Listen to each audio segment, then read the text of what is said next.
ಚಾಮರಾಜನಗರ ತಾಲೂಕಿನ ಕೋಟಂಬಳ್ಳಿ ಗೂಳಿಪುರ ರಸ್ತೆಯಲ್ಲಿರುವ ನೀರಿನ ಕಟ್ಟೆಯಲ್ಲಿ 2 ಸುಟ್ಟು ಹೋದ ಬೈಕ್ಗಳು ಪತ್ತೆಯಾಗಿವೆ ಎಂದು ವರದಿಯಾಗಿದೆ. ಘಟನಾ ಸ್ಥಳದಲ್ಲಿ ಬೈಕ್ಗಳ ಜೊತೆಗೆ ಒಂದು ಖಾಲಿ ಗೋಲಕ ಕೂಡ ಪತ್ತೆಯಾಗಿದ್ದು, ಇದು ಹಲವು ಅನುಮಾನಗಳಿಗೆ ಎಡೆಮಾಡಿಕೊಟ್ಟಿದೆ. ಈ ಕುರಿತು ಪೂರ್ವ ಗ್ರಾಮಾಂತರ ಠಾಣಾ ಪೊಲೀಸರು ಪ್ರಕರಣ ದಾಖಲಿಸಿಕೊಂಡಿದ್ದು ತನಿಖೆ ಕೂಡ ಕೈಗೊಂಡಿದ್ದಾರೆ. ಸ್ಥಳೀಯ ರೈತರ ಪ್ರಕಾರ ಜಮೀನಿಗೆ ನೀರು ಹಾಯಿಸಲು ತೆರಳಿದಾಗ ನೀರಿನ ಕಟ್ಟೆಯಲ್ಲಿ ಬೆಂಕಿಗೆ ಆಹುತಿಯಾದ ಬೈಕ್ಗಳು ಪತ್ತೆಯಾಗಿವೆ. ಬೈಕ್ಗಳು ಸಂಪೂರ್ಣವಾಗಿ ಸುಟ್ಟು ಕರಕಲಾಗಿದ್ದು, ಅವುಗಳ ನಂಬರ್ ಪ್ಲೇಟ್ಗಳು ಸಹ ಸುಟ್ಟು ಹೋಗಿದೆ. ಘಟನಾ ಸ್ಥಳದಲ್ಲಿದ್ದ ಖಾಲಿ ಗೋಲಕವು ದುಷ್ಕರ್ಮಿಗಳ ಕದ್ದ ವಸ್ತುಗಳನ್ನು ಸಂಗ್ರಹಿಸಿಟ್ಟಿರಬಹುದು ಎಂದು ಶಂಕೆಯನ್ನು ಬಲಪಡಿಸಿದೆ.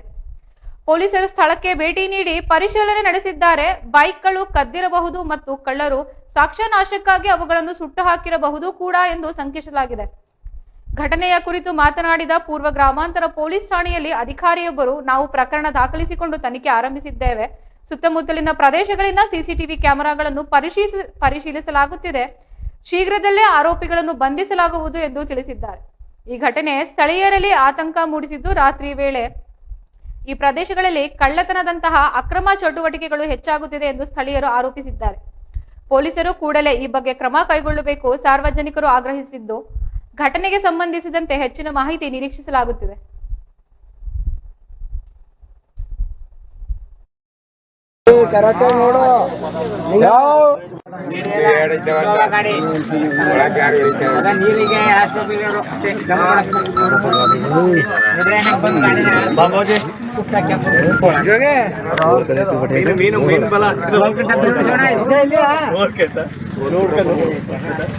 ಗಾಡಿ ಚಕ್ರ ಪಕ್ರಗಳು ಇಲ್ವೇ ಇಲ್ವಲ್ಲ ಹೊಂಟೋದು ಚಕ್ರ ಬೇಯಿಸ್ಕೊಬಿಟ್ರ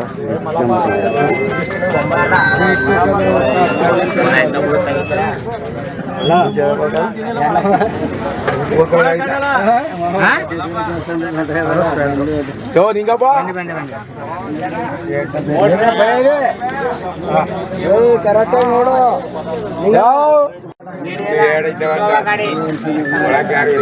ನೀರಿಗೆ